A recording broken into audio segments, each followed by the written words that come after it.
surtout, n'oubliez pas que Bourges a été choisi par la rédaction nationale de France 3 comme ville test pour la présidentielle.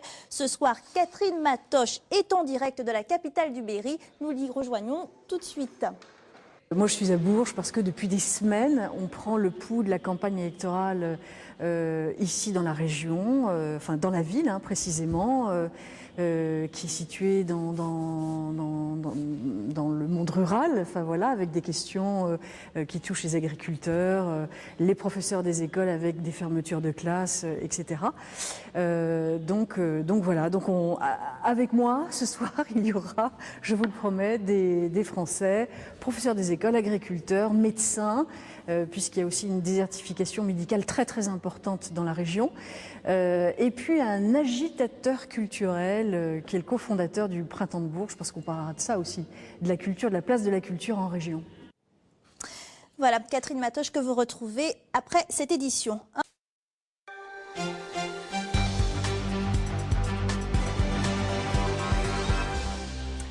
Bonsoir à tous, bienvenue à tous ceux qui nous rejoignent pour suivre la soirée du premier tour de l'élection présidentielle. Louis Alliot, bonsoir. Vous représentez le Front National, Marine Le Pen, pardon, et Jean-Marie Le Pen, mais Marine Le Pen. Julien Drey, bonsoir.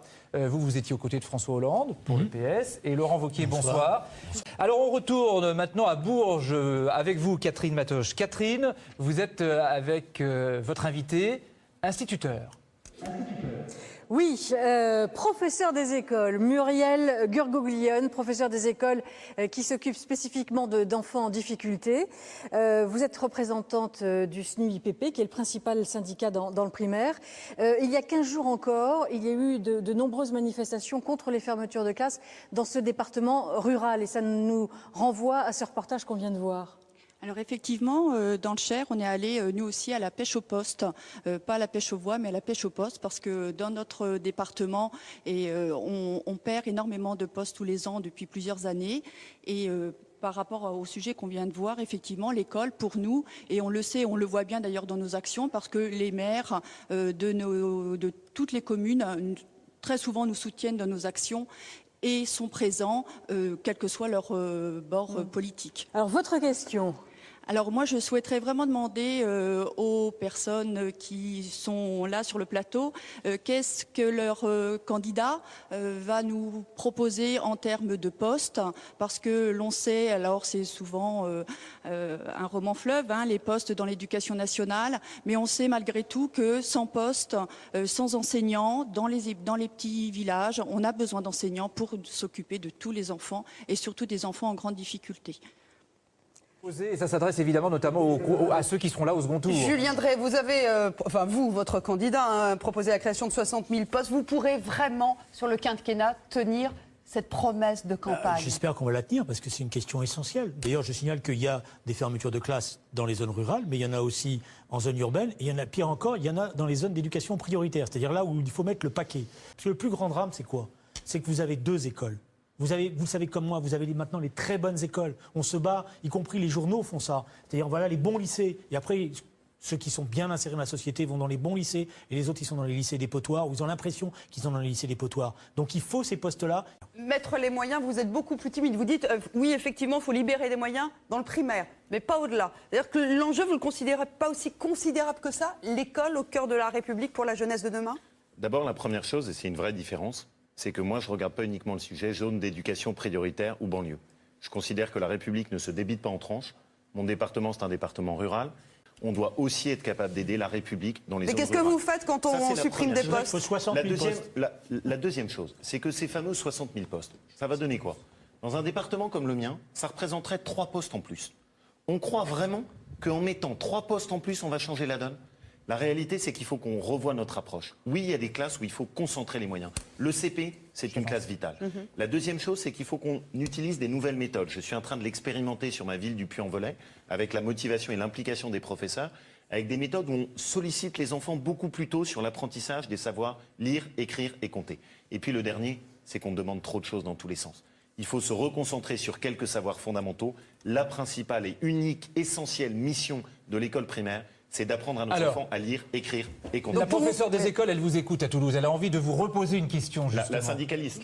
Oh, mais vous exagérez toujours. Vous Juste exagérez. une remarque, si vous me permettez. Oui, mais on va lui laisser la parole. Oui. D'après La notre professeure des écoles de institutrice, Bourges, voilà. elle veut vous poser sa question aussi, parce qu'elle vous écoute. Laurent Wauquiez, finalement, ce professeur des écoles est d'accord avec vous. Des créations de postes, plus de moyens, c'est pas suffisant. Votre question? Oui, alors effectivement, des créations de postes, on en demande tout de même un grand nombre. Et puis, contrairement à ce qui a été dit, il n'y a pas forcément une explosion du budget parce que la France, par rapport aux pays de l'OCDE, est dans sa moyenne en dessous, dans le financement de l'école et de l'école primaire en particulier.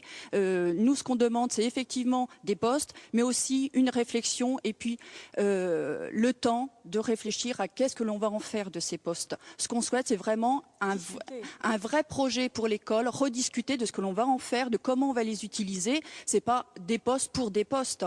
Nous, ce qu'on souhaite, c'est vraiment pouvoir remettre l'enfant au centre de l'école, au centre du regard de tous et voir comment on peut l'aider à évoluer, à grandir, à devenir un vrai citoyen pour que peut-être un jour il ne vote pas le Front National. Julien Drey, est-ce que vous avez la réponse à la question? Non, là-dessus, je trouve très intéressant que le discours de votre institutrice de Bourges soit précisément de dire plus de moyens ne règle pas tout. Et plus de postes ne règle pas tout. Les syndicalistes, important. Et de ce point de vue, moi j'ai expérimenté au niveau de ma ville. Ce qu'on a fait, c'est qu'effectivement, on n'avait pas plus de postes, mais on a travaillé avec les instituteurs sur des nouvelles méthodes. Mais je voudrais répondre, excusez-moi, non pas aux chercheurs, mais à l'institutrice d'extrême gauche que vous aviez avant. Oh, vous exagérez toujours. Parce Ça y est, que- voilà, vous non, non, mais exagérez. elle peut peut-être s'exprimer si elle Oui, estime non, être... non, attendez. Non, mais c'est vrai qu'elle a parlé du Front Injustement National. Elle souhaite que possible. ses élèves ne votent pas Front Non, National. oui, elle a oui, dit. d'accord, mais elle a des élèves, cette dame. Hein. On ne lui donne pas son avis politique. Elle est là pour enseigner et instruire à ses élèves. Elle finit sa phrase en disant « Pour peu que nos élèves ne votent pas Front National », et vous dites que c'est moi qui attaque. Laissez-la répondre. Vous êtes Elle a peut-être du peut-être même moins parti l'habitude qu'elle, que finalement. vous des débats télévisés, mais je propose qu'on Non, la mais laisse d'accord, quand même mais parler. c'est assez marrant quand même. On la laisse parler? Oui, alors moi je souhaiterais juste dire que je suis enseignante, il est vrai. Je suis ici sur ce plateau en tant que secrétaire départementale d'un syndicat enseignant et c'est à ce titre-là que je me suis exprimée. Il est évident que dans ma classe, je ne fais pas de politique, je ne fais jamais de politique et je ne mélange pas les deux. Mais ce soir, je me permets et je ne regrette pas ce que j'ai dit tout à l'heure. On est dans un pays qui porte des valeurs et je pense que ces valeurs doivent être à tous les niveaux défendues et développées. Fin de l'incident. Voilà, parce qu'on parlait d'école et de recherche. 2 secondes. Nous allons maintenant partir à Bourges, où nous rejoignons Catherine Alors, Matoche. on va parler Catherine. culture, Catherine, parce que le festival de Bourges, Mais forcément. oui, parce que Bourges va accueillir à partir de mardi le printemps de Bourges qui attend 120 000 personnes. C'est énorme dans cette région. À mes côtés, le cofondateur de ce printemps de Bourges. Vous vouliez absolument réagir à ce qui vient d'être dit.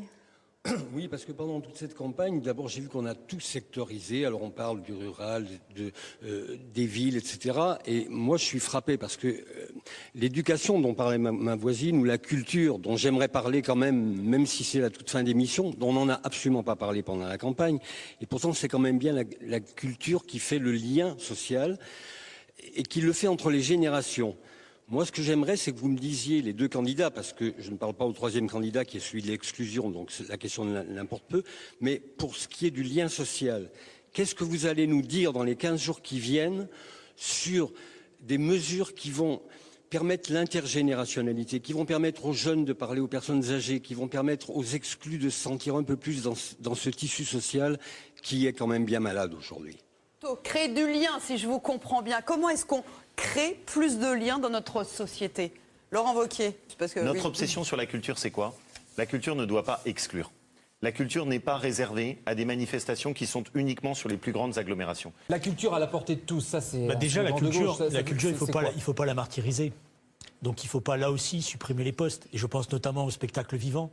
qui a vu ces 5 dernières années ses crédits réduire. Je pense à toutes ces associations qui font un travail considérable sur le plan culturel. Le budget de la culture a été intégralement maintenu sur le quinquennat. Et qui ont vu les subventions. Oui, écoutez, il se trouve, vous voyez, que je suis vice-président de la région chargé de la culture et que nous avons été obligés d'augmenter le budget de manière considérable parce que toutes les associations sont tournées vers nous, notamment les associations de théâtre, notamment les associations qui font de l'animation dans les quartiers parce que leurs subventions ont été réduites. Aujourd'hui, la culture a été malmenée et elle doit être remise au centre de nos préoccupations.